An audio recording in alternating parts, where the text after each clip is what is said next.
The idea of this is that it puts together all of the bits and pieces we've done so far. Okay, so all of the little examples I've done through here, you can just have a reflection on what bits they are. And also, the important thing is, I want you guys to be looking at these models and saying, how do they go beyond just describing a situation? What are the issues that come out from them? And I've tried to do that with all of them. The description of the business. So my business is about skywriting drones. It's not a big deal. Don't have to make this pages or anything like that. There's not big marks for this. Okay, now I go into my target market that I describe here. And I'm trying to use a bunch of data to justify who my target market is. I've said we're looking at younger people, people who are receptive to social media. That's something we'll talk about later. That they live in the Greater Brisbane area, that they have an above average income, and according to the 2011 census, I've said how many people actually fit into this group. And they've said there's 1.3 million people in this age bracket in the area. And then if we go one step further and we break it down and say, I'm only dealing with the 20% on the highest income, how many people is that going to be? Okay, and I've said that that's 260,000 people. And then, using some results from the survey I'll talk about later on, 12% of people when I surveyed said them they would be interested in this business. And so that means we've got a potential market of 31,200 people. So there's a bunch of primary and secondary research there that's gone into that. And I've also identified a second target market, which might be businesses that are interested in the service. Okay, so it might be schools, wedding venues, market organisations. Now I want to talk about the market research process, and I've used this to set it up because I'm going to go through these 4 steps. Define the problem, develop the plan, implement the plan, collect the data, and report the findings. Right. So I've got 2 problems that I want to solve. The first is, will people buy? That's the survey I'm doing before I set up. And then the second problem is, how satisfied were customers with the service? Right.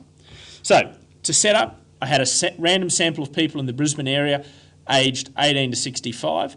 Now, I could have maybe changed that to age 18 to 40 because that's my target market. With the primary objective being to see if they would use a skywriting service if the cost was $1,000 for a 20-litre sign.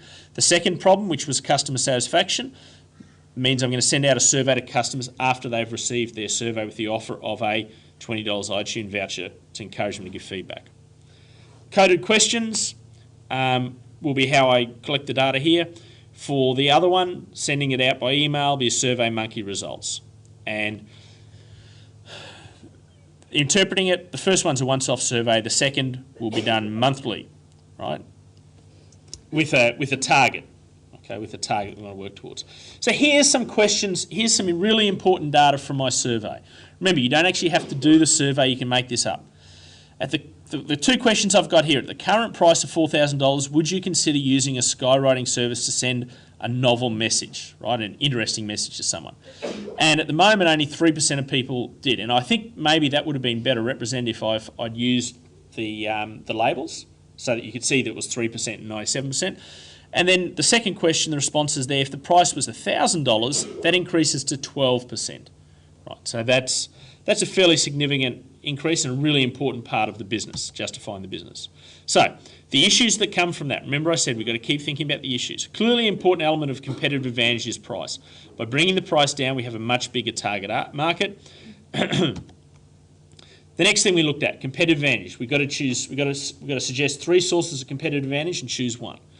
Right, so the sources were, first competitive will be the lowest cost provider. The second will be different coloured smoke to brand messages, and the third, providing skywriting in different languages. Okay, and this was the decision table I put together. And the area where there was the strongest advantage of being lowest cost provider was that it's the biggest market. It's going to appeal to the largest number of people, right? Whereas different coloured smoke, it's a little bit trendy, a little bit different, but probably wouldn't influence a lot of people, and certainly providing in different languages, you're talking about a fairly small target market. So there are some issues that come out of that. Okay. Again, our source of competitive advantage. Think about the number of times already it's been referred to. Being the low-cost provider seems to make sense. And there was some discussion in there around the fact that It's going to be important to generate publicity for the company. So being aware of the service, making people aware of the service will be important. That's a source of competitive advantage for us. Here's a strength. Here's a SWOT analysis of the business. So the strength there, lower cost base, some weaknesses, record keeping for new businesses, challenging, and so on. But as well as putting together the SWOT, and some of that is supported by evidence. So for example, you can talk about stats on market size or the cost of traditional skywriting. It comes down to a number of issues. So remember, don't just do the SWOT, think about the issues. Cost, again, provides a strong point of difference to competitors.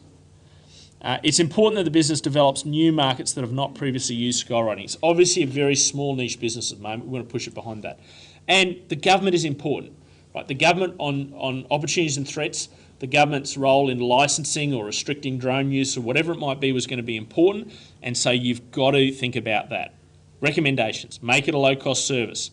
So focus some of your marketing energy on awareness of the benefits, the low cost of your business, and look for opportunities to influence government on policy. Now we look to a comparison of social media versus traditional media. And this was looking at the traditional media side of things. And you can see there that there are three different costs and 2 benefits. And some of those costs were significant, including there's a financial cost, especially at a time you don't have a lot of money. If we compare that to social media, we look at the, I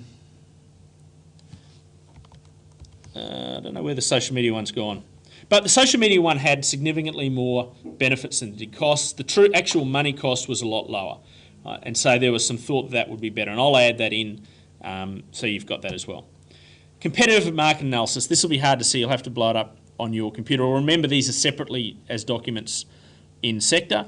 But we looked at things like price and quality and so on. So some of the important things we looked at there, quality was going to be really important in what we did. Right, the amount of service was going to be key. So some of the issues that came out of this analysis for us, right? The owner needs to build the reputation. Right, so a great idea that came from yourself, from Delaney I think it was one way they could do that is actually do some skywriting to let people know of their business. Using high quality design and printing of materials so that there is that sense of quality, and getting customer testimonials. We saw some evidence that testimonials support trust, and that's what you want to build. Right. Clearly price advantage is important. We compared our service against full service skywriting and a roadside billboard, and we got an advantage. We're cheaper, and that keeps coming through. And advertising the service provides an advantage because customers aren't used to, normal everyday people aren't used to maybe getting a billboard by the side of the road or using a skywriter in the sign. So if we make people aware of our service, that can be a source of advantage. And lastly, we put this on this axis where you've got cost and quality. Right? So we said a newspaper ad as an example of a way that someone could send a message to someone is pretty high quality. You've got a lot of control. There's more colour in newspapers than ever more, but it is high cost. Full service signwriting, you have a little less control perhaps of the quality, but it has high cost. Billboard by the road, still very costly. Okay, but I said, and it doesn't have the novelty of the skywriting.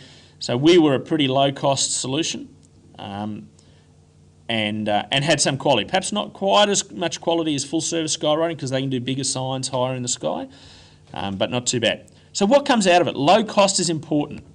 Right? That's going to be really, really important for us. And thinking about how competitors might come in is going to be important in the medium term, but emphasising elements of quality in the service will be really, really critical. So that's what I've got there, okay? And that's a starting way of how we've used some models and identified some issues from there.